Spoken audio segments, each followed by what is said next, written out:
So we're leaving Astorga this morning, and the Camino takes us right by the place where we had lunch yesterday. It's called Las Termas, and this asshole. And they have a traditional local dish called cocido. It's kind of farmer food, I guess, for lack of a better word. It's basically a stew-ish type thing, but that's served everything separate. So they serve the meat, and then they serve chickpeas and cabbage, and then the soup with noodles, thin little noodles at the end. Cocido maragato. It's tasty, local,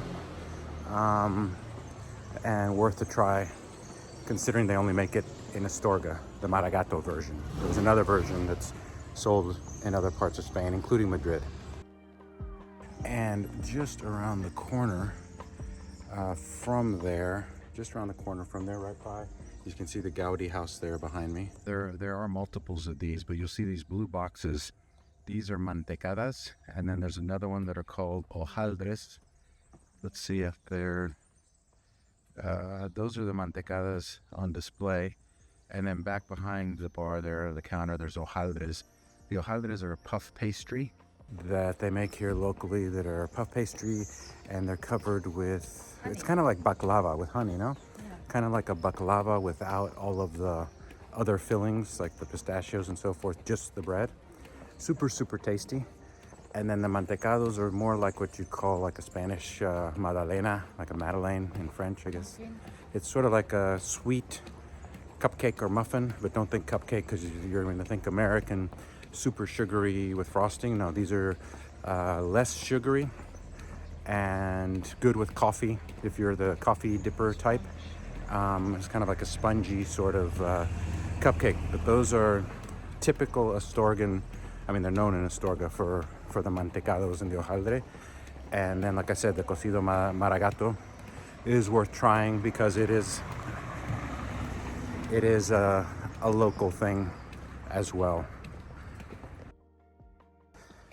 And so just to close the loop on Astorga, so the cocido maragato, M-A-R-A-G-A-T-O, right? So in Astorga, they were known for fish, specifically salted fish, which they would catch the fish, salt it, and then take it down to Madrid.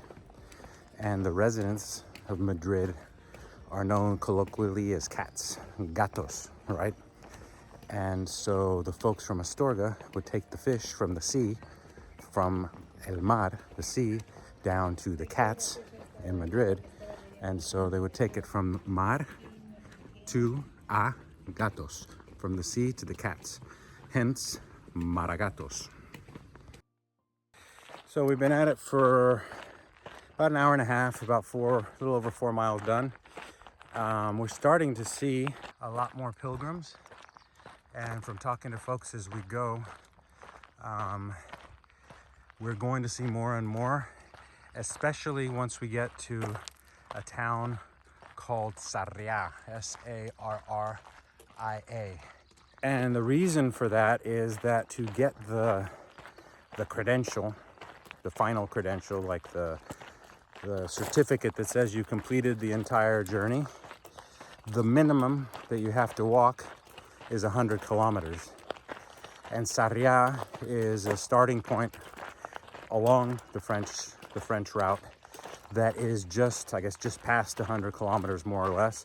So a lot of people drop down, start in Sarriá, and then walk to Santiago and get the credential and say that they've done the minimum to get there, which they have. So we're told it's gonna get very, very crowded. We'll see how much, and we'll do obviously some video to give you a sense. You can see I'm down to a t-shirt and shorts here, still wearing my leggings. Right, other folks are still bundled up. It all depends on your internal temperature and comfort level. More soon. So the mountains that we were looking at a couple of days ago off in the distance are coming much closer now.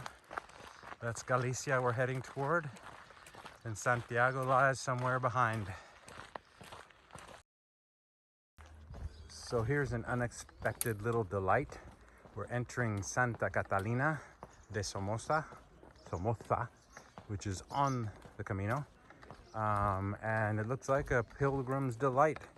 You got 2 or 3 little cafes right in the middle of town. Looks very nice. I don't think we'll stop because we tend not to stop during the day, just try to keep going as much as possible. Today's a short day anyway, but and it's getting warm. You're right, hot. Hot. It's like 76 degrees. But just so you see, very, very nice little town. So this is a very pretty little town, and you can see from even behind me here the wall that I'm passing that we're up in the mountains. There's no more adobe construction, which we had, feels like just a couple of days ago. But now we're back into rock. You can see all of the construction here. It looks much more mountainy. It's a pretty little town, and it looks like it might even, from what we saw, there's several albergues. It might not be a bad place to stop if you're planning your trip and you get stuck wanting a stop between Astorga, just past Astorga. You want to do a few more miles. Anyway, we're gonna continue and see what comes next. So if you want to try something a little unique, I can't recommend it one way or the other because I haven't done it, but we're getting close to a little town called 𝗪𝗏𝗧𝗏, and you can see there in the distance an albergue for pilgrims that is called, here's the sign, Albergue Indian Way, with breakfast, pilgrims only. So if you want to try something a little unique, it's right in between Astorga and where we're going today, which is Rabanal del Camino. And we're about 8 miles from Astorga in 𝗪𝗏𝗧𝗏. And so if you stayed in the Indian village outside of town, you can come into the Maison Cowboy in town and have a beer or whatever. One thing I haven't mentioned, it's just occurred to me because we've done it in a few spots now.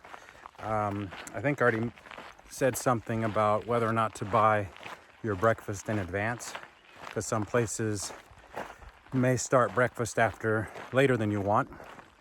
But those places, even if you decide you're leaving early, ask them about a picnic, like eating outdoors, word PICNIC, picnic. And what that means here is basically that they'll sort of pre-pack a breakfast for you. So even if you're somewhere that breakfast starts at 7:30 and you want to leave at 6, before you go to bed or when you're checking in, tell them that you want to know if you can get a picnic, and that will usually involve something as simple as a couple of bananas and oranges, or as elaborate as a sandwich with ham and cheese and fruit, etc. So if you're gonna have some early mornings, like we are tomorrow, we're gonna start very early. That is an option, so that you've got something that either you can eat at the start of the day or nibble on as you walk. So we've got about an hour to go, and walking along very pretty flower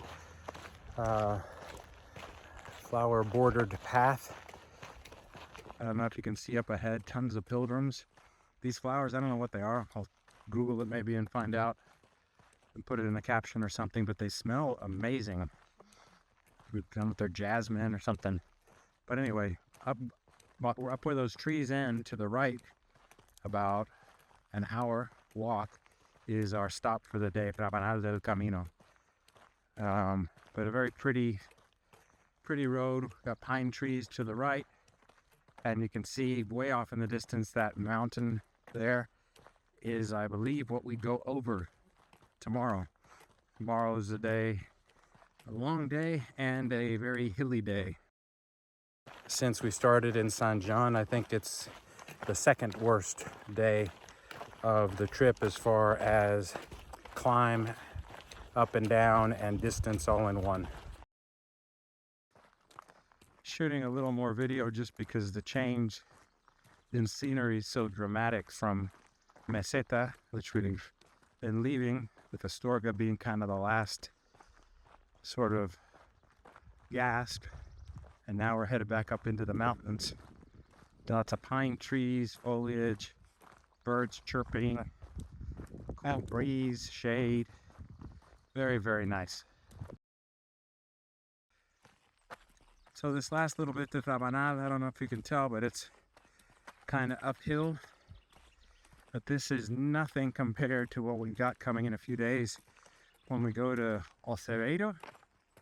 What's it called? 𝗪𝗪𝗧𝗪𝗧. 𝗪𝗪𝗧𝗪𝗧, which is like really, really uphill for like 6 kilometers.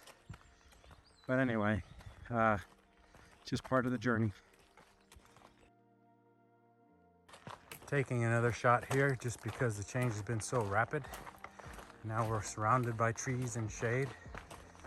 And I think we're gonna dip down a little bit to get to our stop for the day.